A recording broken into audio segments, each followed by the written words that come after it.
রাত প্রায় ৯টা। অর্ণব গ্রামের এক পুরনো বন্ধুর বিয়েতে গিয়ে ফিরছে। তার বাইকের হেডলাইটের আলো আধারের মাঝে হঠাৎ এক কুয়াশাচ্ছন্ন রাস্তা এসে পড়ল। গিপস বলছে, এটাই শর্টকাট, শিমুলতলার রাস্তা। কিন্তু গ্রামের এক বুড়ো আগে সতর্ক করেছিল, ও রাস্তা ধৈর্য না বাবা, সন্ধ্যার পর ওদিকে কুকুরও যায় না। অর্ণব হেসে উড়িয়ে দিয়েছিল। শহরের ছেলে এসব ভূতের গল্পে বিশ্বাস করে না। রাস্তায় চলতে চলতে হঠাৎ তার বাইক বন্ধ হয়ে যায়, স্টার্ট নিচ্ছে না। অর্ণব ম্লান আলো দেখে পাশে একটা পুরনো ধ্বংসপ্রায় অর্ণব দেখে একটা মেয়ে দাঁড়িয়ে আছে, সাদা সালোয়ার কামিজ, ভেজা চুল, চোখে আতঙ্ক। আমার মা খুব অসুস্থ, একটু পানি দেবেন? আমাদের ফোন কাজ করছে না। অর্ণব ভেবে নেয়, একটা পানির জন্য তো ভয় পাওয়ার কিছু নেই। সে মেয়েটির পিছু নেয়। বাড়িতে ঢুকেই অদ্ভুত ঠান্ডা লাগল। অর্ণবের হাত পা শীতল হতে শুরু করল। বাড়ির ভেতর ঢুকতেই মেয়ে বলল, বসে পড়ুন, মা একটু পরেই আসবেন।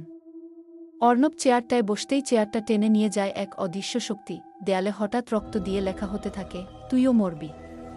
অর্ণব চিৎকার করে উঠে দাঁড়ায়, দরজার দিকে দৌড় দেয়, কিন্তু দরজা বন্ধ।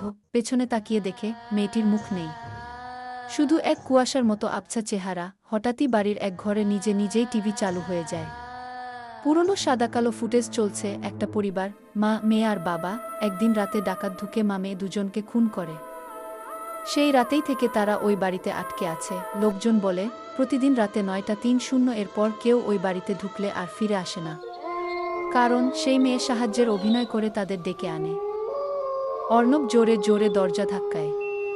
হঠাৎই সে শুনতে পায় ফিসফিসানি, তুইও আমাদের মতো হবি, তুইও আটকে যাবি। সে সিঁড়ি দিয়ে দোতলায় উঠে জানালার দিকে দৌড়ায়। জানালার বাইরে ঝড় ওঠে। শিমুল গাছের ডালটা যেন হাত বাড়িয়ে তাকে টেনে নিচ্ছে। অর্ণব দরজার পাশে একটা লোহার রড দিয়ে জানালার গ্লাস ভাঙে, বাইরে ঝাঁপ দেয়। বাইরে এসে পড়ে সে জ্ঞান হারায়। চোখ খুলে দেখে নিজেকে গ্রামের মন্দিরে। এক বৃদ্ধ পুরোহিত বলল, তুমি ভাগ্যবান। ওই মেয়ের ডাকে যাদের নিয়ে যায় তারা আর ফিরে আসে না। হয়তো হয়তো তোমার ভগবানের নাম মনে ছিল, তাই বেঁচে গেছ। অর্ণব কাঁপতে কাঁপতে উঠে দাঁড়ায়।